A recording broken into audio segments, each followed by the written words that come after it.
Hoy en Sexo Luego Existo estamos hablando de las prácticas eróticas de riesgo en los adolescentes. Lo invitamos a que escriba a nuestro correo electrónico sexoluegoexisto@cux.udg.mx. Ahora acompáñenos a ver La Avenida.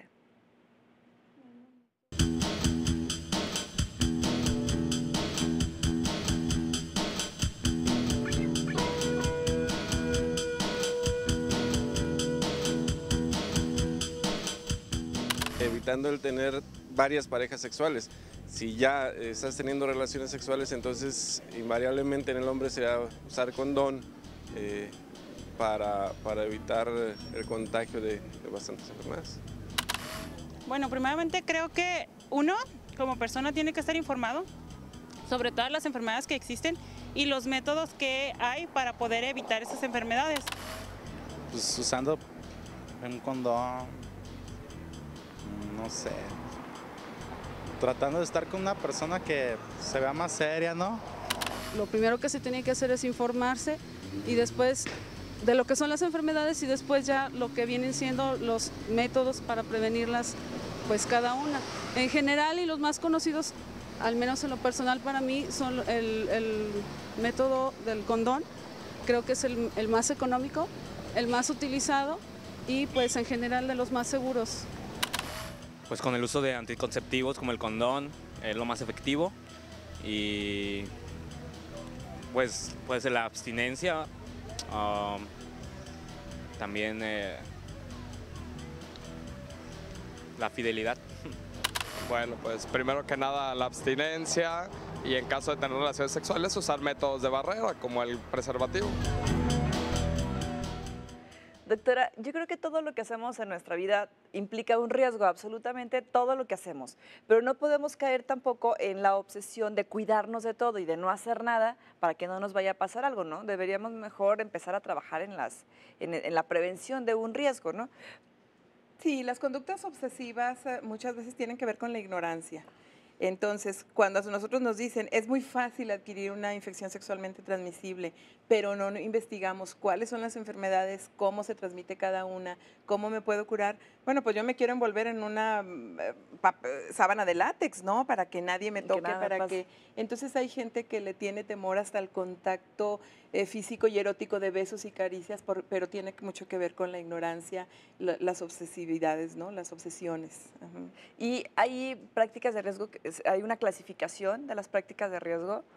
Pues mira, hay mucha controversia entre los autores sobre hacer clasificaciones, porque hace muchos años se hablaba de grupos de riesgo y entonces, por ejemplo, sobre todo con la epidemia del VIH, esto fue más o menos de 1950 en el que se acuñó el término de grupos de riesgo. Uh-huh. Entonces, hasta 1980 que viene el VIH porque se decía, los grupos de riesgo para VIH son, en aquel entonces, hoy equivocadamente, pues, pero en aquel entonces decían que eran los homosexuales y las trabajadoras sexuales, sobre todo, por el tipo de prácticas que tenían. Y al decir que esos eran grupos de riesgo, toda la gente que no entrábamos en esos grupos nos sentíamos libres y entonces no nos cuidábamos. Entonces se vio que eso era un error y entonces ahora se habla de conductas de riesgo, porque conductas, una acción, cualquiera la podemos tener. Claro.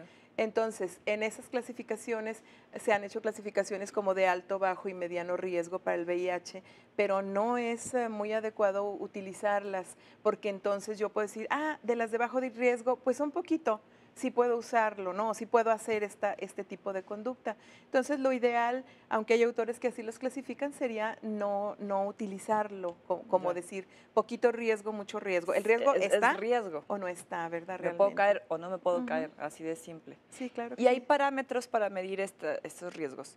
Si los podemos dividir, por ejemplo, en, no sé, físicas. Sí, claro, o sea, las podemos dividir en de acuerdo a cómo se adquieren o cuál es la vía de llegada hacia nuestro organismo y a nuestra salud integral.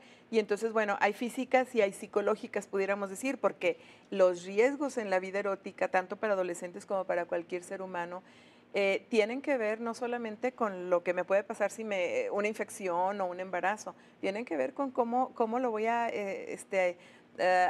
captar mentalmente, van de la mano. Toda la cuestión emocional en la que afecta, ¿no? Sí. Entonces, entre las físicas está el riesgo mayor o al que más temen los jóvenes, ¿verdad? Es el embarazo, por ejemplo. Y los papás de los jóvenes. Y los papás de los jóvenes, sin embargo, no saben, no conocen en realidad el ciclo menstrual.